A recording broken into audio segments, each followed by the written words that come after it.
Sometimes these ancient stories, they're not really about the past at all. They're more like mirrors. And today, we're going to look at one that reflects something deep within all of us, that temptation we all feel to try and negotiate with God. And the whole thing kicks off with a real head-scratcher from the book of Numbers. This is a part that confuses a lot of people. Think about it. God tells someone, okay, you can go. And then, almost immediately, he gets angry with them for going. So, wait, what's going on here? That doesn't seem to make any sense. And here's the scene where it all comes to a head. You've got this prophet, his name is Balaam, and he's on a journey that, he thinks God just signed off on. But then, bam!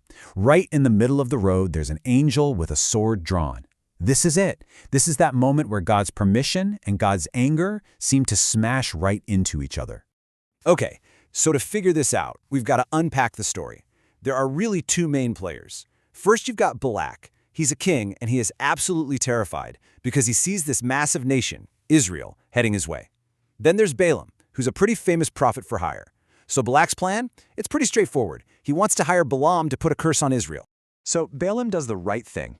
At first, he asks God, hey, what should I do? And the answer he gets back is crystal clear.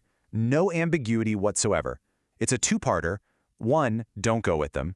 2, don't curse them because they're blessed. Boom, done, case closed, right? Well, not so fast. See, King Balak doesn't take no for an answer. He just sends another group of messengers. But this time, they're even more important, more prestigious, and they come with a better offer, a promise of way more money and honor. He's seriously upping the ante here. He's trying to find Balaam's price. And this is where we see the crack in Balaam's character. Instead of just saying, guys, sorry, I can't, God already told me no, he says, why don't you stick around for the night? Let me, ask God again. Now, think about that.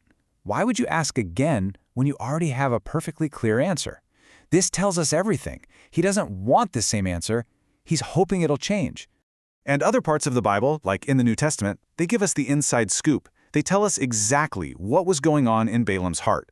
The guy was motivated by greed. He loved the wages of unrighteousness. That big offer of cash and fame, it was pulling him in, and he was really hoping God would give him a different answer so he could cash in. So, that night, he goes and asks again. And here's the big twist. God seems to change his mind. He gives Balaam permission to go. Now, this is the exact moment that trips everybody up, right?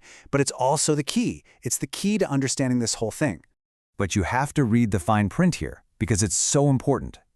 God's permission came with a very specific condition. He said, if the men come to call you, then you can go. But what does the very next verse say? It says Balaam got up early in the morning and just went.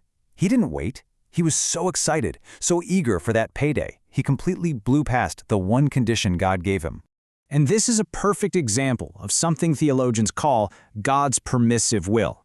It's this idea that sometimes when we are just so insistent on doing something that's not his best plan for us, God will essentially say, all right, you want it that bad? Go ahead. But it's not an endorsement, it's not approval, it's permission. It's permission to go learn your lesson the hard way.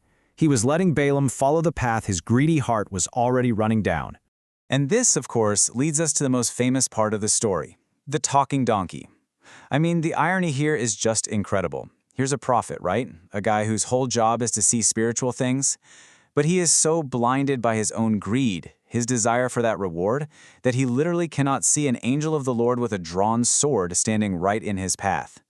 But his donkey can? Talk about humiliating. And when that angel finally gets a chance to speak, he gets right to the heart of the matter.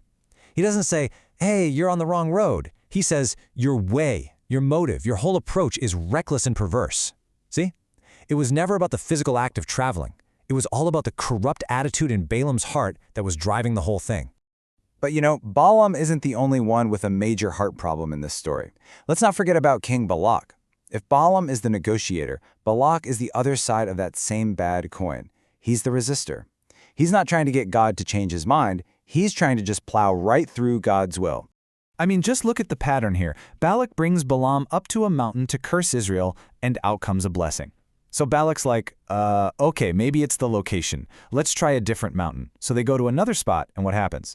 An even stronger blessing comes out. He tries one last time, a third location, and this time he doesn't just get a blessing, he gets a full-on prophecy about how his enemies are going to completely triumph. Every single thing he does just backfires spectacularly.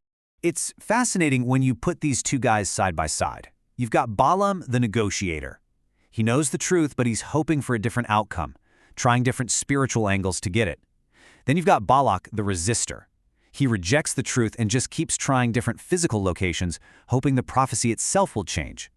Two totally different strategies, but they're both trying to do the exact same thing: force God's will to bend to their own. All right, so what's the big takeaway here? Why are we still talking about this story of a stubborn prophet and a panicked king thousands of years later? What does it have to say to us right now? Well, the first thing is just the supreme irony of it all. Think about it.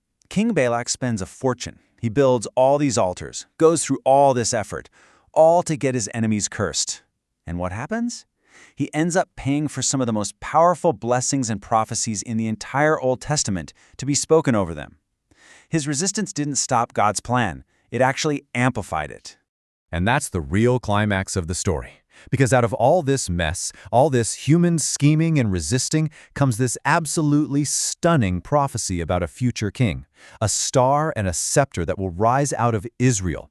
It's one of the clearest predictions of the Messiah you'll find. Balak literally paid to have his enemies cursed, and instead he footed the bill for an announcement of the coming Savior. And in the end, that's where the story turns the mirror back on us. It forces us to ask, which one am I? Am I the negotiator, always trying to get God to tweak his will to match my wants? Or am I the resistor, trying to find a workaround, a different path when I run into a no?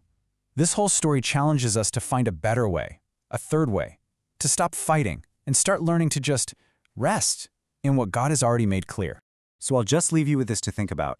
When a path in your life gets blocked, when you hit a wall and it feels like God is saying no, what's your first instinct? Is it to stop and genuinely ask, okay, why is this happening? Or are you more like Balaam and Balak? Do you immediately start looking for a side door, another angle, a clever way around it, just to get what you wanted in the first place?